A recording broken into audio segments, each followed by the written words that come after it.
Movie की शुरुआत में एक छोटे बच्चे को दिखाते हैं। यही इस मूवी का हीरो है और अभी अभी फ्रेश पैदा हुआ है। वो एक बबल जैसा दिखने वाले प्लास्टिक डोम के अंदर होता है। कारण ये है कि उसमें इम्यूनिटी बिल्कुल 0% होती है। पिछले 2 साल में ये शब्द आपने लगभग रोज सुना होगा।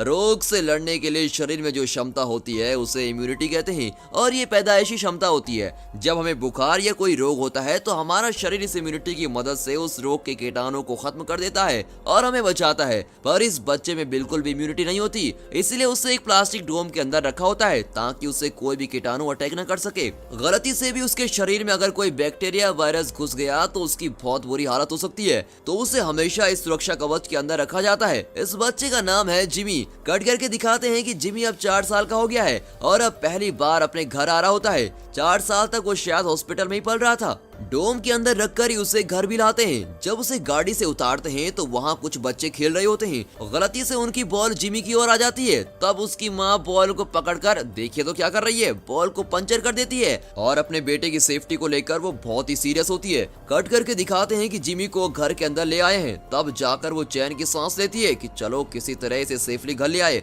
उसकी माँ ने उसके लिए एक अलग ही कमरा तैयार किया होता है जहाँ उसके बेड के चारों तरफ एक प्रोटेक्टिव कवर होता है। उसके अंदर जिमी की जरूरत की सारी चीजें होती है, जैसे उसके खेलने की चीजें, उसके पढ़ने के लिए बुक्स, उसके कपड़े, लगभग सब कुछ होता है। लेकिन प्यार से वो उसे अपने हाथ से सहला भी नहीं सकते। उसके लिए भी उन्हें एक भारी ग्लव्स पहनने पड़ते हैं। कट करके दिखाते हैं कि अब जिमी बड़ा हो जाता है और वो 12 साल का हो गया होता है। घर के अंदर प्लास्टिक के बड़े बड़े ट्यूब्स रखे गए होते हैं जिनके अंदर से जिमी एक जगह से दूसरी जगह जा सकता है। वो हॉल में बैठकर अपनी माँ के साथ टीवी देखता है और इसी तरह डोम के अंदर वो पल रहा होता है और उसकी माँ उसकी सुरक्षा का बहुत ध्यान रखती है। उस एरिया के कुछ बच्चे जिमी का डोम देखकर खुद भी प्लास्टिक कवर पहनकर उसका बहुत मजाक उड़ाने लगते हैं। बबल जैसे डोम की वजह से वो उसे बबल बॉय कहकर चिढ़ाते रहते हैं। अब जिमी की माँ गुस्सा होकर उन बच्चों पर पानी डाल देती है और वहाँ से उन्हें भगा देती है। कट करके दिखाते हैं कि जिमी की माँ उसे खाना देती है। खाना भी एक बड़े ट्यूब जैसे रास्ते से उसे दिया जाता है। फिर वो ट्यूब का लिड बंद करके एक बटन दबाती है जिससे अंदर एक गैस फैलती है। ये गैस एक सैनिटाइजर होती है जिससे वो खाने पे लगे सारे बैक्टीरिया खत्म कर देता है। उसके बाद ही जिमी खाना शुरू करता है।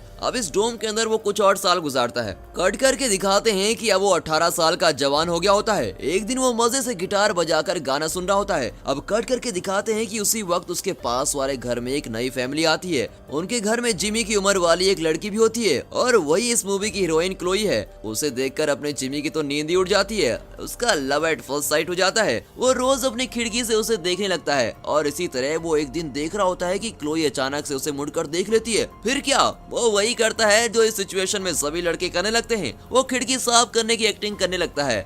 इस लव स्टोरी के बीच एक दिन क्लोई अपने दोस्तों के साथ कार में अपने घर आती है। उसका एक दोस्त कहता है, हे क्लोई, तुम्हारा जो पड़ोसी है वो हमेशा एक कवर में बंद रहता है। उसे हम बबल बॉय कहते हैं क्योंकि वो एक बबल जैसी चीज के अंदर ही रहता है। वो घर से बाहर नहीं निकलता। लगता है वो अपने घर में पूरी जिंदगी काटेगा। एकदम डरपोक लड़का है। इतने में दूसरा कहता है, हाँ यार, तूने बिल्कुल ठीक कहा। एक्चुअली वो इंसान ही नहीं है, वो एक एलियन है। इसलिए उसकी माँ उसे किसी और से मिलने जुलने ही नहीं देती। अपने दोस्तों की बातें सुनकर क्लोई जरा चिढ़ जाती है और कहती है, अरे चुप रहो यार, किसी की बीमारी का इस तरह मजाक नहीं उड़ाना चाहिए। क्या तुम नहीं जानते कि जन्म से उसके शरीर में इम्यूनिटी बिल्कुल नहीं है। एक भी कीटाणु अगर अंदर चला गया तो बेचारे की जान को खतरा हो सकता है। इसीलिए उसके पेरेंट्स उसे बहुत सेफली रखते हैं और तुम इडियट्स की तरह उसका मजाक उड़ा रहे हो। थोड़ा दिमाग से काम लिया करो। इस तरह वो उन्हें डांट कर घर के अंदर चली जाती है। अब कट करके दिखाते हैं कि क्लोई जिमी के बारे में सोच रही होती है। वो ये जानना चाहती है कि सारा दिन जिमी अपने डोम के अंदर बैठा रहता है और करता क्या होगा। जानने के लिए वो एक दिन जिमी के घर चली जाती है और दरवाजा खटखटाती है।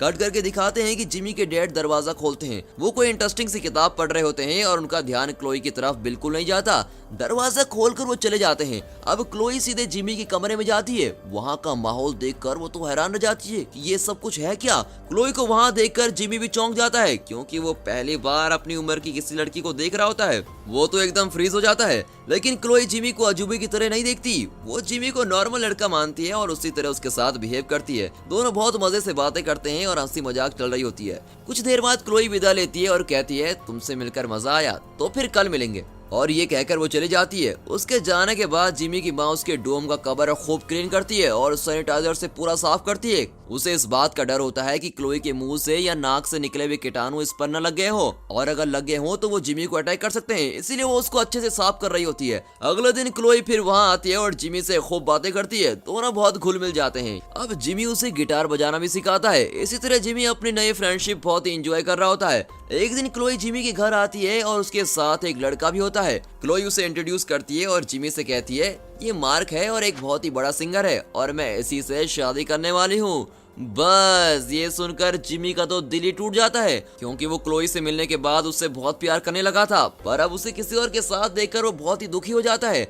इतने में क्लोई कहती है हम डिनर पर जा रहे हैं, मैं तुमसे बाद में मिलूंगी, ओके। अब ये कहकर क्लोई और मार्क चले जाते हैं। 2-3 दिन बाद क्लोई जिमी से मिलने फिर आती है और कहती है मेरी शादी मार्क के साथ फिक्स हो गई है और 3 दिन बाद मेरी शादी है और वो भी नायग्रा फॉल्स में, तुम्हें भी जरूर आना पड़ेगा।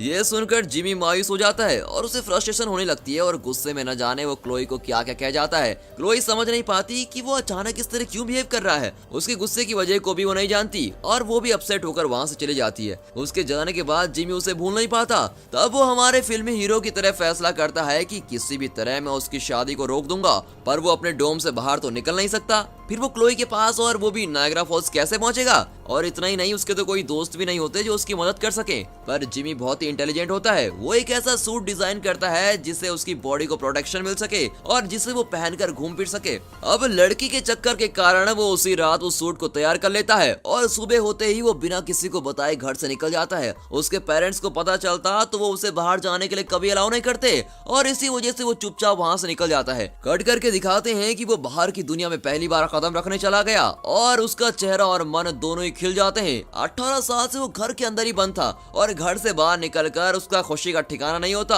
और इसी खुशी के साथ वो उस जगह से निकल जाता है। कट करके दिखाते हैं कि वो अपने घर से कुछ दूर एक बस स्टॉप पर पहुंच जाता है और वहाँ टिकट्स देने वाला आदमी से कहता है मैं नायग्रा फॉल्स जाना चाहता हूँ, उसके लिए कहाँ से बस मिलेगी? वो आदमी कहता है बस तो जरूर मिलेगी, पर तुम्हें वहाँ जाने के लिए $500 लगेंगे। अब जिमी कहता है उतने पैसे तो नहीं है मेरे पास। वो आदमी चिढ़कर कहता है पैसे के बिना कुछ नहीं हो सकता, बस में जाना है तो पैसे लाओ या फिर सड़क के बीच में जाकर खड़े जाओ, फिर तुम बस में चढ़ो या तुम पर बस चढ़े। इस तरह बेहुदा का जोक करके वो जिमी को वहाँ से जाने को कहता है। उस आदमी की बात सुनकर जिमी परेशान हो जाता है और मायूस होकर वहाँ से लौट रहा होता है। तभी एक बस उससे टकरा जाती है, पर उसका बबल कवर उसकी सुरक्षा कर लेता है और उसको बचा लेता है। उस बस से कुछ लड़के उतरते हैं और जिमी के पास आते हैं। वे शायद किसी टूर पे निकले हैं। पास आकर वे हैरान हो जाते हैं कि ये लड़का इसके अंदर कर क्या रहा है। जो भी हो, जिमी इस बड़े एक्सीडेंट से बच गया होता है और उसका बबल भी बिल्कुल ठीक था। इतना ही नहीं, अगर उसे कुछ होता तो बस के ड्राइवर को भी जेल हो जाती। और कुछ देर उनसे बात करने के बाद वो बताता है कि मैं अपनी गर्लफ्रेंड की शादी रोकने जा रहा हूँ और मुझे नायग्रा फॉल्स जाना है, क्या आप लोग मुझे वहाँ तक लिफ्ट दे सकते हैं?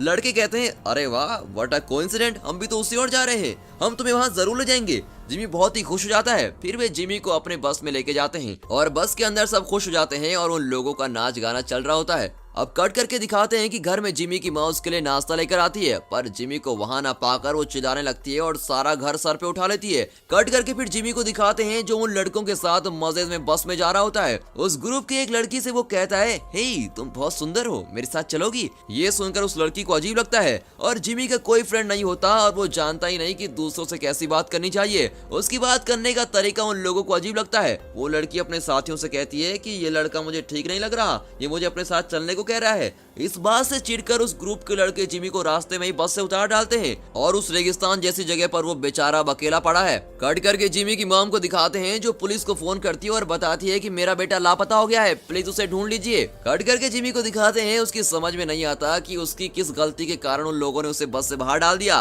अब बाहर की दुनिया का चाल चलन उसे बिल्कुल अजीब लगता है और बाहर की दुनिया वालों को उल्टा वो अजीब लग रहा होता है। वो उसी बस के रास्ते में चलने लगता है। तभी देखता है कि रास्ते में एक आदमी अपनी बाइक ठीक कर रहा होता है। जिमी उससे मदद मांगता है। इसे देखते ही वो आदमी डर जाता है और हाथ में एक चाकू लिए जिमी को धमकाता है और कहता है कौन हो तुम, एलियन हो क्या, मुझे किडनैप करने आए हो? मेरे पास मत आना वरना चाकू से मार डालूंगा। कट करके दिखाते हैं कि बस के लोग एक जगह पर पहुंच जाते हैं। वे आर्कियोलॉजी के स्टूडेंट होते हैं और किसी रिसर्च ट्रिप पर आए हुए होते हैं। उस जगह पर वो कोई पुरानी इंस्क्रिप्शन को देख रहे होते हैं। उनका प्रोफेसर कहता है देखो, उस जमाने में लोग भगवान को इसी रूप में दर्शाते थे। उनके चारों ओर रोशनी का एक चक्र होता है और भगवान हमेशा उसी चक्र के अंदर होते हैं।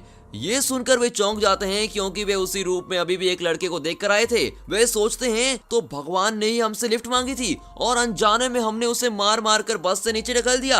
अब कट करके दिखाते हैं कि जिमी उस आदमी को अपनी कहानी बता रहा होता है। वो आदमी जिमी की बातों पर अब विश्वास करने लगता है और पूछता है कि उसे कहाँ जाना है। जिमी कहता है मुझे नायग्रा फॉल जाना है। जिमी का डेस्टिनेशन सुनकर वो आदमी उसे लिफ्ट देने को तैयार हो जाता है और फिर कहता है मैं तुम्हें कुछ दूर तक लिफ्ट दे दूंगा। कट करके दिखाते हैं कि अब ये लॉस वेगस को क्रॉस कर रहे होते हैं और ये एक बहुत ही बड़ी सिटी है जहाँ जिमी उसे देखकर बहुत ही हैरान हो जाता है क्योंकि वहाँ के लोग शराब और पार्टीज में बहुत ही इंजॉय कर रहे होते हैं। वो शहर कसिनोज और बार से भरा होता है। अगर पैसे हो तो वहाँ खूब इंजॉय हो सकता है, बिल्कुल अपने गोवा की तरह। उसके चेहरे पर इतनी हैरानी देखकर वो आदमी पूछता है क्या तुम पहली बार यहाँ आ रहे हो? तब तो तुम्हारे देखने के लिए बहुत सारी चीजें यही हैं, तुम यहाँ जरूर एंजॉय करोगे, चलो मैं तुम्हें शहर दिखाता हूँ। ऐसा कहकर वो जिमी को एक कसिनो में लेके जाता है और जिमी मजे से अंदर जाता है और बहुत सारे गेम्स खेलता है। तभी उसे ख्याल आता है कि 2 दिन में क्लोई की शादी है और उसे भूलकर मैं यहाँ बेकार में वक्त बर्बाद कर रहा हूँ। फिर वो उस आदमी के पास जाकर कहता है सर आप मुझे यहाँ से लेके चलिए, मुझे जल्द से जल्द नायग्रा फॉल जाना है। वो आदमी कहता है भाई थोड़ी देर रुक तो जाओ, अभी तो यहाँ आए हैं, मुझे एक और बार खेलने दो, जो हारा हूँ उसे जीतना भी तो है। पर जिमी को उसकी बातें समझ में नहीं आती। तभी वो वहाँ रखे एक बाइक को देखता है और वहाँ चल रहे किसी गेम के विनर के लिए वो बाइक रखी होती है। उस बाइक को जिमी उठा लेता है। कट करके दिखाते हैं कि जिमी के पेरेंट्स भी उसे ढूंढते हुए लॉस वेगस पहुंच जाते हैं। तभी ये बाइक वाला भी बाहर आकर जिमी को ढूंढने लगता है और उसी वक्त बस के वो लड़के भी जिमी को भगवान समझकर ढूंढते हुए वहां पहुंच जाते हैं। वे बाइक वाले से पूछते हैं यहाँ आपने किसी लड़की को देखा जिसके शरीर पर बलून जैसा कुछ बना हुआ था? ये सुनकर वो बाइक वाला बहुत गुस्सा होता है और कहता है तुम इस शैतान लड़कों ने उसे गाड़ी से नीचे उतार दिया था, वो खुद इतना बेचारा है और तुमने उसके साथ ऐसा किया, मैं तुम लोगों को नहीं छोड़ूंगा। और ऐसा कहकर वो उन्हें चाकू दिखाता है। वे लोग वहां से भाग जाते हैं। इतना ही नहीं, उनकी बस उस आदमी की बाइक को भी डैमेज कर देती है और बाइक वाले का गुस्सा और बढ़ जाता है और वो चिल्लाता है तुम लोगों को मैं जिंदा नहीं छोड़ूंगा। कट करके दिखाते हैं कि जिमी मजे से बाइक में जा रहा होता है और उसके आगे एक कार जा रही होती है जिसमें उसके पेरेंट्स जा रहे होते हैं। उन्हें देखकर जिमी चौंक जाता है और उसे देखकर वो भी चौंक जाते हैं। इस वजह से दोनों ही अपना बैलेंस खो देते हैं और उनकी कार जिमी की बाइक से टकरा जाती है। जिमी इस बार भी अपने बबल की वजह से बच जाता है। वो बबल कवर कर्ण के कवच की तरह हमेशा उसकी रक्षा करता है, पर टकराने की वजह से उसका बबल बाउंस होने लगता है और वो एक बॉल की तरह बाउंस होता हुआ सीधे एक ट्रेन के कंपार्टमेंट में जा रुकता है और इसी बीच वो बेहोश भी हो जाता है। कट करके दिखाते हैं कि जिमी के पेरेंट्स ये देखकर बहुत बड़े शॉक में होते हैं। फिर कट करके दिखाते हैं कि सुबह हो गई होती है और जिमी आंखें खोलता है। उसके सामने कई सारे जानवर और कुछ पुतले होते हैं। वहाँ कुछ लोग भी होते हैं जो देखने में अजीब लगते हैं। एक्चुअली वो किसी सर्कस में तमाशा दिखाने वाले लोग हैं। जिमी उनसे बातें करने लगता है। तभी वो ट्रेन अचानक रुकती है और उस फोर्स के कारण कंपार्टमेंट का दरवाजा खुल जाता है और जिमी ट्रेन से नीचे गिर जाता है। तब उसके सामने एक बौना खड़ा दिखता है। वो उस सर्कस का मालिक होता है। वो जिमी से कहता है तुम कौन है भाई और ये तुमने क्या पहन रखा है, क्या तुम बबल मैन हो? कोई बात नहीं, अब तुम मेरे पास पहुंच गए हो, मैं तुम्हें काम दे दूंगा। वो जिमी का तमाशा बनाकर पैसे कमाने की सोचता है, पर जिमी कहता है अरे तुम तो खुद बौने हो और तुम इस सर्कस कंपनी के मालिक हो। सुनकर बड़ा मजा आया। इस तरह वो उस बौने का मजाक उड़ाता है। इस पर बौने को बहुत गुस्सा आता है और वो जिमी के बबल पर चढ़कर उसको तोड़ने की कोशिश करता है, पर जिमी अंदर से उसे मुक्का मारता है और वो आदमी उड़ता हुआ सीधी दूसरी जगह गिरता है और बेहोश हो जाता है। फिर जिमी वहाँ से बच निकलता है। उसके पीछे पीछे सर्कस के कुछ लोग भी आ रहे होते हैं। एक्चुअली उन लोगों का मालिक देखने में तो छोटा सा लगता है, पर इन लोगों को वो बहुत पीटा करता है। वो बहुत ही गुस्से वाला होता है, इसलिए वे लोग उससे छुटकारा पाना चाहते हैं। जब उन्होंने देखा कि जिमी ने उस आदमी को मार गिराया तो वे खुश होकर उसके साथ चलने का फैसला करते हैं, पर जिमी उन्हें समझाता है कि मैं उतना बड़ा आदमी नहीं हूँ जितना तुम लोग मुझे समझ रहे हो, और यही नहीं, मेरे साथ चलना तुम लोगों के लिए सेफ नहीं होगा। किसी तरह उन्हें मनाकर वो अकेला ही चल देता है। अब कट करके दिखाते हैं कि वो एक होटल पहुंचता है। वहाँ इंडिया का एक आदमी खाना खा रहा होता है। उस आदमी का नाम पुष्पा है। उसके सर पर पगड़ी होती है। वहाँ के कुछ लोग उसका मजाक उड़ा रहे होते हैं कि यह आदमी एकदम जोकर की तरह दिखता है और इसकी टोपी तो देखो कितनी अजीब लग रही है। जिमी वहाँ पहुँचता है और कहता है तुम लोग उसका मजाक क्यों उड़ा रहे हो, ये उनके देश का पहनावा है, इंडिया जानते हो ना, ये वहीं से आया है, किसी के कल्चर का मजाक उड़ाना ठीक नहीं है। उनमें से एक आदमी पूछता है अच्छा तो तुम कौन हो, तुम खुद ही एक मजाक लग रहे हो और इस बबल के अंदर कर क्या रहे हो, देखने में तो तुम बच्चे लगते हो और इसकी सपोर्ट करोगे, अब देखो मैं तुम्हारा क्या हाल करता हूँ। ये कहकर वे लोग जिमी को होटल में बंद कर देते हैं और बाकी लोगों को बाहर भेज देते हैं। फिर वे उस होटल में आग लगा देते हैं। लगता है वे उस एरिया के गुंडे हैं और जिमी का सवाल उन्हें पसंद नहीं आया। होटल बुरी तरह से जलने लगता है। अगर जिमी का बबल जल गया तो वो मर जाएगा। बेचारा जिमी खुद को बचाने के लिए यहाँ वहाँ भाग रहा होता है। इतने में पुष्पा अपना ट्रक होटल के पिछले दरवाजे पर लाता है और जिमी को ट्रक में चढ़ने को कहता है। इस तरह वे दोनों वहां से बच निकलते हैं। कट करके दिखाते हैं कि जिमी के पेरेंट्स उस ट्रेन को चेस करते हैं जिसमें जिमी गिरा था और किसी तरह वे उस ट्रेन को पकड़ लेते हैं और उस कंपार्टमेंट में जाकर ढूंढते हैं, पर वहां जिमी नहीं होता। फिर वे उस सर्कस के मालिक से पूछते हैं। वो कहता है मैं जानता हूँ वो कहाँ गया है और मैं आपको जरूर बताऊंगा, पर एक शर्त पर जाऊंगा, तुम मुझे भी वहाँ ले जाओगे। वो उनके साथ चलकर जिमी से बदला लेना चाहता था। कट करके दिखाते हैं कि जिमी और पुष्पा बातों में मस्त ट्रक में जा रहे होते हैं और जिमी अपनी पूरी कहानी उसको सुनाता है। उसे सुनते हुए पुष्पा गाड़ी चला रहा होता है। अचानक गाड़ी के सामने एक गाय आ जाती है, पर ब्रेक मारने से पहले ही वो गाड़ी के नीचे आ जाती है। ये एक एक्सीडेंट था, पर फिर भी पुष्पा का बहुत बुरा लगता है कि बेजुबान गाय को उसने मार दिया। वो फूट फूट कर रोने लगता है। अब जिमी उसे दिलासा देने लगता है, पर पुष्पा कहता है कि हमारे देश में गाय की पूजा की जाती है और मैंने उस गाय को ही मार डाला। मुझसे बहुत बड़ा पाप हो गया है और मुझे नरक में ही जाना पड़ेगा। ऐसा कहकर वो सड़क पर ही उस गाय की पूजा करने लगता है। जिमी ये सब देखकर समझ जाता है कि पुष्पा अब उसके साथ नहीं चलने वाला और वो अकेले ही वहाँ से आगे पैदल चलने लगता है। तभी वो बाइक वाला आदमी उन लड़कों की बस का पीछा करता हुआ आ रहा होता है और उसके साथ उसके कुछ साथी भी होते हैं। वो पुष्पा को सड़क पर गाय की पूजा करते हुए देखता है और कहता है ये क्या पागलपन है, पूजा करने के लिए तुम्हें 20 सड़क मिली थी क्या, और वो भी मरी हुई गाय की पूजा कर रहे हो। तभी वहाँ वो बस आती है जिसका पीछा करते हुए बाइक वाले वहाँ पहुंचे थे। बस के लड़के जान जाते हैं कि ये आदमी उन्हें चेस कर रहा है। वे चुपचाप वहाँ से बच निकलने की कोशिश करते हैं। वहाँ उन लोगों की बाइक्स लाइन में खड़ी होती हैं। उनकी बस उन बाइक्स को फिर गिरा देती है। इसे देखकर उन लोगों को बहुत गुस्सा आता है और वे पुष्पा के ट्रक को लेकर उस बस का पीछा करने लगते हैं। कट कर दिखाते हैं कि जिमी एक टैक्सी में जा रहा होता है। उस टैक्सी को एक बुजुर्ग आदमी चला रहा होता है और उसी के भरोसे जिमी नायग्रा फॉल्स जा रहा होता है। कट कर दिखाते हैं कि बाइक वाले पुष्पा की ट्रक में बस का पीछा कर रहे होते हैं। फिर दिखाते हैं कि जिमी के पेरेंट्स उस बॉने को साथ लेकर जिमी को ढूंढ रहे होते हैं। अब जिमी एक होटल से खाना खरीदकर वापस आ रहा होता है। इतने में बस वाले लड़के आ जाते हैं और जिमी को देखकर वो उसके पैर पर गिरकर कहते हैं, हे भगवान, हम आपकी तलाश में थे, हम यहाँ आ गए हैं, हे भगवान हमारी बस में चढ़ जाए। वे जिमी को उठाकर अपनी बस में लेके जाते हैं और उससे पूछते हैं, ये कैसा गोला है जो आपने अपने शरीर में पहन रखा है, ये भारी होगा ना, इसे तोड़कर हम आपका वजन कम करते हैं, ये सेवा करने का मौका हमें जरूर दीजिए। और ये कहकर वो बबल को तोड़ने लगते हैं। तभी वहाँ सर्कस के लोग भी आ जाते हैं। जिमी ने उन्हें उनके मालिक से बचाया था, इसीलिए वे अब जिमी को उन लोगों से बचाने में लग जाते हैं। इसी वजह से दोनों ग्रुप में लड़ाई हो जाती है। सिचुएशन अब बहुत ही खराब हो गई होती है। कट करके क्लोई को दिखाते हैं जो टीवी न्यूज देख रही होती है। वो चैनल चेंज करती है, पर चैनल में बबल से रिलेटेड ऐड चल रहे होते हैं। जब भी कोई बबल का जिक्र होता है तो क्लोई को जिमी की याद आने लगती है। वो सोचती है, मुझे इस तरह नाराज होकर नहीं आना चाहिए था, वो हमेशा मेरे सपनों में क्यों आता है, लगता है मैं उससे बहुत मिस करने लगी हूँ। कट करके दिखाते हैं कि लड़कों और सर्कस वालों के झगड़े के बीच बाइक वाले भी वहाँ पहुँच जाते हैं और अब वे सब एक दूसरे से लड़ने लगते हैं। माहौल और भी खराब होने लगता है। इन लोगों के झगड़े के बीच जिमी उस टैक्सी में वहाँ से निकल जाता है। कट करके अगले दिन सुबह दिखाते हैं कि जिमी टैक्सी में सो गया होता है और टैक्सी अभी भी चल रही होती है। बुजुर्ग रात भर टैक्सी चला रहा था। इतना ही नहीं, वो अभी बड़ी खुशी से टैक्सी चला रहा होता है। उसकी तंदुरुस्ती देखकर जिमी हैरान रह जाता है और पूछता है, दादाजी इस उम्र में भी आप इतनी देर तक गाड़ी कैसे चला पाते हो, आप एकदम सुपर हो सच में। पर उसकी इस प्रशंसा का कोई जवाब नहीं मिलता। एक्चुअली बात ये होती है कि दादाजी आंखें खोलकर सो रहे होते हैं। उन्होंने यूं ही स्टीयरिंग पर हाथ रखे होते हैं और गाड़ी खुद चल रही होती है। ये जानकर जिमी चौंक जाता है और बुजुर्ग को कोसने लगता है, अरे दादाजी इस तरह पूरी रात गाड़ी चलाए थे क्या, मुझे मार डालोगे क्या। तभी आगे एक बोर्ड दिखता है जिस पर डेड एंड लिखा होता है और जिमी अचानक ब्रेक दबाता है और फोर्स की वजह से उस कार से उड़कर सीधे उस पोस्टर को फाड़ता हुआ दूसरी ओर गिरता है। लेकिन इस बार फिर से उसका बबल ही उसे बचा लेता है। फिर वो पास के एक टेलीफोन बूथ से क्लोई को कॉल करता है, पर क्लोई के बजाय उसका बॉयफ्रेंड मार्क फोन उठाता है और पूछता है, कौन बोल रहा है। जिमी कहता है, मैं बबल बॉय बोल रहा हूँ। मार्क कहता है, ठीक है, पर तुम क्लोई को क्यों फोन कर रहे हो। अब जिमी कहता है, मैं उससे बहुत प्यार करता हूँ, ये बात मैं उसे बताना चाहता हूँ, इसीलिए मैंने कॉल किया है। जिमी बिना डरे उसे पूरी बात साफ साफ बता देता है।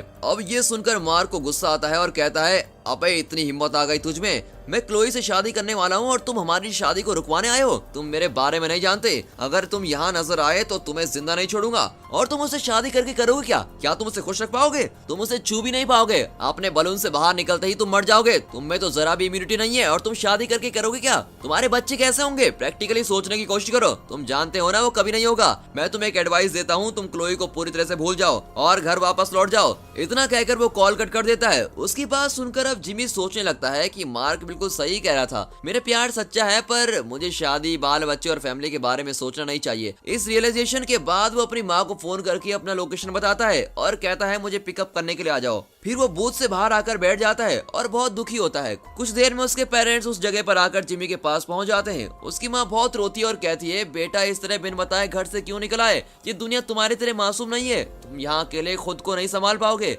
अगर तुम किसी मुसीबत में फंस गए तो हमारा क्या होता? अच्छा वह हमने तुम्हें ढूंढ निकाला, चलो बेटा अब घर चलते हैं। अब जिमी कार में बैठ जाता है, तभी उसकी माँ पास में एक दुकान के अंदर जाती है।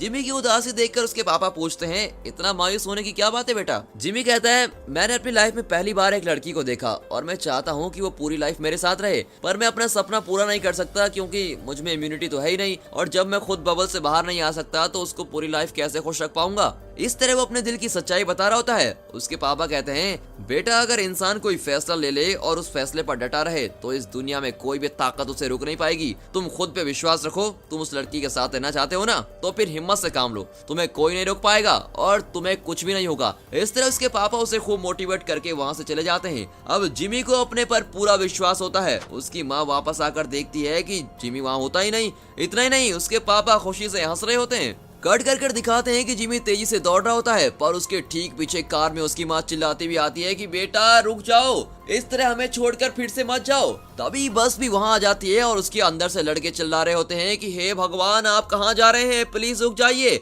उनके पीछे बाइक वाले भी होते हैं जो अपने हिस्से का चिल्ला रहे होते हैं कि हम तुम्हें नहीं छोड़ेंगे, और इस तरह सभी उसका पीछा कर रहे होते हैं। तभी वहाँ एक छोटा सा एरोप्लेन आता है और उसे चलाने वाला और कोई नहीं, वही बुजुर्ग टैक्सी ड्राइवर होता है। लगता है एक्सीडेंट में वो बच गया था, सच में उसकी लाइफ लाइन बहुत स्ट्रांग है। तभी जिमी झट से उसकी प्लेन में चढ़ जाता है और दोनों वहाँ से उड़ जाते हैं। कट करके दिखाते हैं कि चर्च में क्लोई और मार्क शादी के लिए बिल्कुल तैयार खड़े होते हैं। कट करके दिखाते हैं कि जिमी और बुजुर्ग अब नायग्रा फॉल्स के ऊपर उड़ रहे होते हैं। वाटरफॉल को देखकर जिमी उछलने लगता है और कहता है, वाह मेरी लाइफ में मैंने इतना खूबसूरत दृश्य कभी नहीं देखा। पर अचानक एरोप्लेन का पेट्रोल खत्म हो जाता है। अब जिमी बुजुर्ग को डांटता है कि प्लेन तो तुम लेकर आ गए, पर उसका पेट्रोल चेक क्यों नहीं किया तुमने? अब जिमी को टेंशन हो रही होती है कि वो अपनी खुशी में फिर से नाकाम होने वाला है। वो झट से उस नायग्रा फॉल्स में कूद जाता है, लेकिन वो डूबता नहीं। हमेशा की तरह उसका बबल कवर उसको बचा लेता है, क्योंकि बबल के अंदर हवा भरी होती है और इस वजह से वो तैरने लगता है और किसी तरह किनारे पहुंच जाता है। पानी से निकलकर वो चर्च की ओर जाने लगता है। कट करके चर्च के अंदर दिखाते हैं, क्रिश्चियन शादी में रिवाज होता है कि शादी से पहले दूल्हे और दुल्हन की मर्जी पूछी जाती है। दोनों की मंजूरी के बाद पादरी उन्हें हस्बैंड और वाइफ डिक्लेयर करता है और उन्हें एक दूसरे को किस करने को कहता है, तभी जाकर शादी पूरी होती है। तो यहाँ पादरी मार्क से पूछती है कि क्या तुम क्लोई से शादी करने को तैयार हो? मार्क कहता है, मैं तो कब से तैयार खड़ा हूँ। फिर वो क्लोई से पूछती है, क्या तुम मार्क से शादी करने को तैयार हो? वो झट से हाँ नहीं करती, वो किसी सोच में खोई भी होती है। जिमी उसके दिल के किसी कोने में जरूर था और शायद इस वक्त उसी की याद उसे सता रही थी। वो पादरी को कोई जवाब नहीं देती। वो कंफ्यूजन में होती है कि उसे हाँ करनी चाहिए कि ना। इतने में अचानक जिमी वहाँ पहुँच जाता है और उसे देखकर क्लोई का चेहरा एकदम से खिल जाता है। जिमी के लिए उसके दिल में प्यार था, पर इस वक्त तक वो उसे समझ नहीं पाई थी। पर अब जब उसकी शादी मार्क से होने वाली थी, तभी वो अपने दिल की बात समझ पाई थी। अगर जिमी यहाँ नहीं आता तो शायद वो जरा सोचकर मार्क से शादी करने को तैयार भी हो जाती, पर जिमी को देखने के बाद उसे यकीन हो जाता है कि उसकी शादी मार्क से नहीं जिमी से होनी चाहिए। अब जिमी क्लोई से कहता है, इस बबल में अपनी पूरी लाइफ बिताकर मरने से अच्छा है कि एक बार आकर मैं तुम्हें टच कर लूं, और अगले ही पल अगर मैं मर भी जाऊं तो मुझे कोई गम नहीं होगा। ये कहकर वो बबल को खोल देता है। क्लोई चौंक जाती है और कहती है, प्लीज ऐसा मत करो, तुम्हें कुछ हो जाएगा। पर जिमी नहीं मानता और बबल से बाहर आ जाता है। आते ही वो झट से क्लोई को किस करता है और वो भी उसे किस करती है। चलो लवर्स का मिलन तो हो ही गया। ऐसा ही सोचकर मैं भी खुश हो रहा था, पर जीरो इम्यूनिटी अपना काम कर जाती है और कुछ ही सेकंड्स के बाद जिमी बेहोश होकर नीचे गिर जाता है। अब ये देखकर क्लोई घबरा जाती है। तभी जिमी की माँ वहाँ आती है और चिल्लाती है, बेटा ये तुम्हें क्या हो गया है? मेरी बात तुमने क्यों नहीं मानी? ये लड़की, तुमने तो मेरे बेटे की जान ले ली है। इतने में बाइक वाला ग्रुप्स और बस वाले लड़के भी वहाँ पहुँच जाते हैं और जिमी को जमीन पर मरा पड़ा हुआ देखकर वे सब दुखी हो जाते हैं। जिमी की माँ जोर जोर से रोने लगती है और वहाँ भीड़ जमा होने लगती है। जिमी के पापा जरा देर से पहुँचते हैं और उसकी माँ से कहते हैं, अब उस राज को मत छुपाओ, सबको सच सच बता दो। उस बात को छुपाने से और कोई फायदा नहीं, सच बता दो। उसकी माँ कहती है, क्या बात कर रहे हैं आप, बताने की कोई जरूरत नहीं है। पापा कहते हैं, अब तक जो हुआ सो हुआ, अब तो तुम्हें बताना ही पड़ेगा।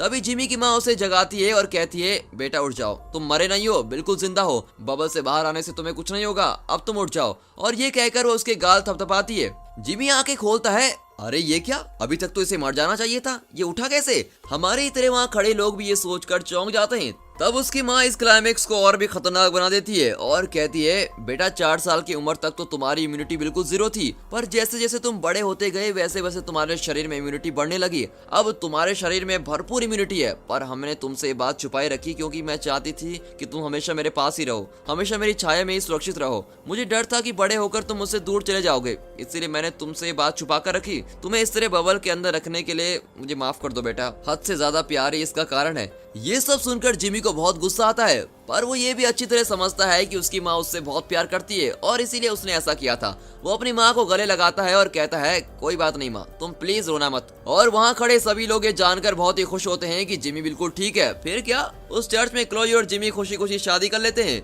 दूसरी तरफ इस शादी की वजह से बाइक वाले और बस वाले लड़के अपनी लड़ाई भूलकर फ्रेंड्स बन जाते हैं। वे सब ड्रिंक्स करते हुए पार्टी एंजॉय कर रहे होते हैं और इस हैप्पी एंडिंग के साथ यह मूवी यहाँ पर खत्म होती है। ये अलग ही किस्म की मूवी है और आपको जरूर पसंद आई होगी। और दोस्तों, इस वीडियो को एक लाइक और चैनल को सब्सक्राइब जरूर कीजिए और हाँ, साथ ही अपने फ्रेंड सर्कल में इस वीडियो को शेयर जरूर कीजिए। And finally thanks for watching.